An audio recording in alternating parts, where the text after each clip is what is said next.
James chapter 2 verse 1, my brothers and sisters, believers in our glorious Lord Jesus Christ must not show favoritism. Magandang araw, at tatalakayin pa natin ngayong araw sa ating daily devotion ay ang equality in personhood.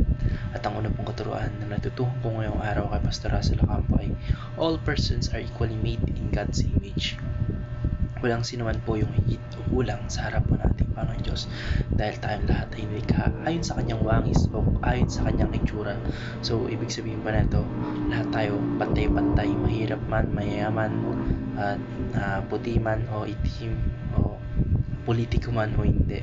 Hindi tayo dapat magtangi o maging may kinikilingan batay po sa panlabas na anyo ng ating kapwa, batay sa kanilang yaman o batay sa katayuan ng kanilang buhay sa lipunan. Yung diskriminasyon po ay laban po sa kalooban ng ating Panginoon Diyos sapagkat siya po mismo yung hindi nagtatangi ng tao, ang nagtatanggi ng tao. Hindi po siya, wala po siyang kinikilingan, mapamayaman man o mapamahirap, lahat po ay pantay-pantay sa kanyang paningin. Hindi natin dapat ituring yung mayaman ng may special na pag-ialam o may special na treatment, special treatment nga po. Kumbaga, hindi natin dapat turing ng ating kapwa based on their looks, based on their status, and based on their political, nakalimutan ko yung term, yung katayuan nila sa politics. Kasi nga po, yung sa harap po ng ating Panginoon Diyos, lahat po tayo pantay-pantay at din dapat hindi tayo magmaliit ng mga mahirap sa loob po ng simbahan o sa ating pang-araw-araw na mga buhay. Ang natutuhan ko lang po sa pangalawang katuruan ni Pastor Russell Ocampo ay Christians ought to treat others fairly. Ang katarungan at pagkamatarungan po ay dapat makita o mag-reflect sa ating mga kilos at desisyon sa pang-araw-araw.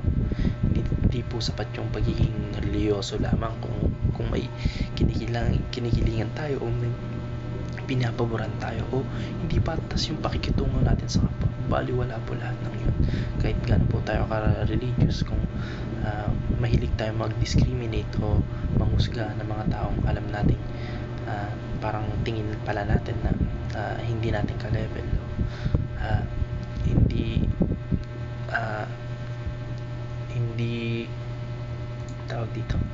hindi karapat-dapat sa ating respeto. Parang pag ganun yung tingin natin, din-discriminate natin sila. Dapat hindi ganun. Dapat po tingnan natin lahat ng kapwa natin as equal o lahat i-treat natin as equal o patas, mapamahirap man, mapapangit man, actually wala nang ginawang pangit yung ating Panginoon kasi nga po ginawa niya tayo sa kanyang wangis at ang ating Panginoong Diyos, ang wangis po ng ating Panginoong Diyos ay perfecto, walang pangit at lahat may unique definition of beauty.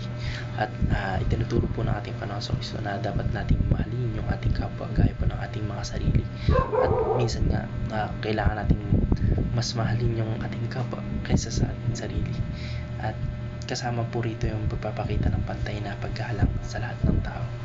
Kaya nga po kung mahal natin yung sarili natin, respect natin yung mga sarili natin, ganoon din dapat yung pakikitungo natin sa ating kapwa. Sa halip na husga natin yung ibang tao batay sa kanilang panlabas na anyo, dapat po tayo magpakita ng tunay na katarungan na nakaugat sa pagmamahal at pagkamalasakit. Ang natutuhan ko lang po sa pangatlong katuruan ni Pastor Russell Ocampo ay loving God is best expressed in loving people. Kagaya nga po ng sinabi ni Lord Jesus Christ sa Bible na may dalawang kautusan ang ating Panginoon Diyos, which is kapag na-fulfill natin yun ay na-fulfill na natin lahat ng kanyang utos sa Biblia. Love your neighborhood as yourself, and glorify God in all your life.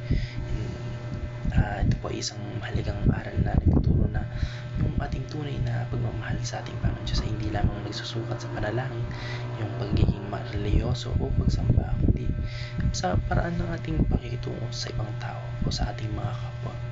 Hindi natin maaaring ipahayag yung ating pagmamahal sa ating Panginoon Diyos kung hindi natin kayang mahal ng ating kapwa o hindi natin kayang mahalin yung ating kapwa.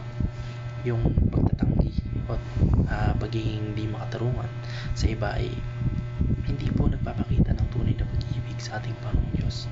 Kasi nga po, di ba, we created in the image of God. So kapag parang dinidiscriminate natin sila, parang dinidiscriminate na rin natin yung imahe natin parang Diyos. Kaya ipakita pa natin na yung ating pananampalataya sa pamagitan ng ating pagkilos, hindi lamang verbally, hindi lamang vocally, kundi through our action. Dapat nagre-reflect din sa atin yung love, yung respect, at yung just sa ating kapwa.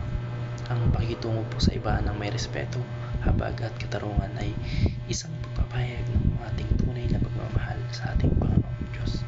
Yun lamang po. Maraming salamat and God bless. Amen.